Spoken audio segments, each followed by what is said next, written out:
যে আমরা অনেক ছবির কিন্তু ফাঁকা আওয়াজগুলো শুনি, যেমন হচ্ছে যে এটা 100 কোটি টাকার ছবি, এটা 50 কোটি টাকার ছবি, বাট আমরা কিন্তু হলে গিয়ে সেই রিফ্লেক্টটা আমরা দেখতে পাই না। আচ্ছা, একটা বিষয় হচ্ছে যে আপনারা সবাই খুব ভালো করে জানেন যে এটা একটা জয়েন্ট ভেঞ্চার ছবি, সরি জয়েন্ট ভেঞ্চার আসলে এটা যৌথ ডিরেক্টর করছেন, একজন হচ্ছে ইন্ডিয়ান এবং একজন হচ্ছে বাংলাদেশি। তো আমার ঝন্টু স্যারের সাথে একটা সিন হয়ে ওঠেনি, আমি বলবো যে এটা আমার ব্যাড লাক। আর আমাদের এখনও এটার অনেকগুলো কাজ বাকি আছে, আমরা দেশের বাইরে এটার বাকি শুটিংটা করব। আই হোপ স্যারের সাথে সেখানে অ্যাটলিস্ট আমার সিন পড়বে। তো এটার যখন সেটে গিয়েছি আমার কাছে মনে হয়েছে, আমি তো দেখেন না তো অলরেডি আমার 8টা ছবি রিলিজ এবং আমি অ্যাটলিস্ট 14 থেকে 15টা ছবি অলরেডি আমি কমপ্লিট করেছি।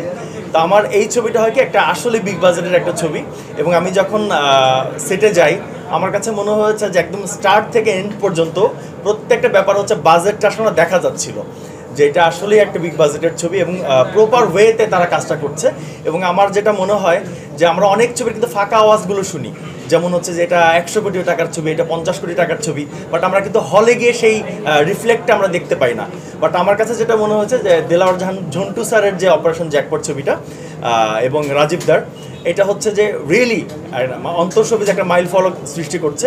তারা যে বাজেটটা বলেছে যে যখন থেকে তারা মেকিংটা করছে, তার থেকে আমার মনে হয় না যে বেশি ছাড়া কম লাগবে, এবং এটার প্রত্যেকটা সিকোয়েন্স, প্রত্যেকটা সাবজেক্টে এটার আসলে বাজেটটা দেখতে পারবে অডিয়েন্স। ওকে, সেক্ষেত্রে একটা ইন্টারন্যাশনাল সিনেমা খুব প্রাইভেসি মেনটেন করে শ্যুট করা হয়, কিন্তু আপনারা নায়কদের দেখি গোসলের ছবি বা ফাইটের ছবি, হাফ প্যান্ট পরা ছবি বা পায়ের নিচে মাটি দেওয়ার ছবি, এই সবগুলো ফেসবুকে দিয়ে সিনেমার আকর্ষণটা ডাউন করে ফেলছে। এটা কেন করছেন?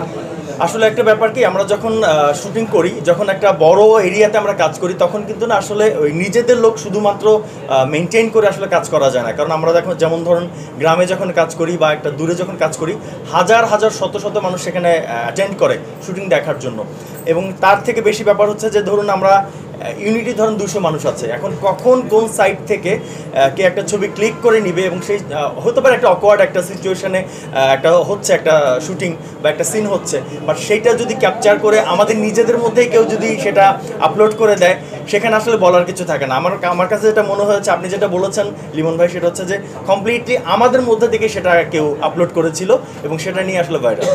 ওকে, আপনারা যারা এই সময় ছবিতে কাজ করছেন হিরো হিসেবে, সবাই হচ্ছে শাকিব খান বন্দনা দিয়ে আসলে নিজেদেরকে একটা জায়গায় নেওয়ার চেষ্টা করে।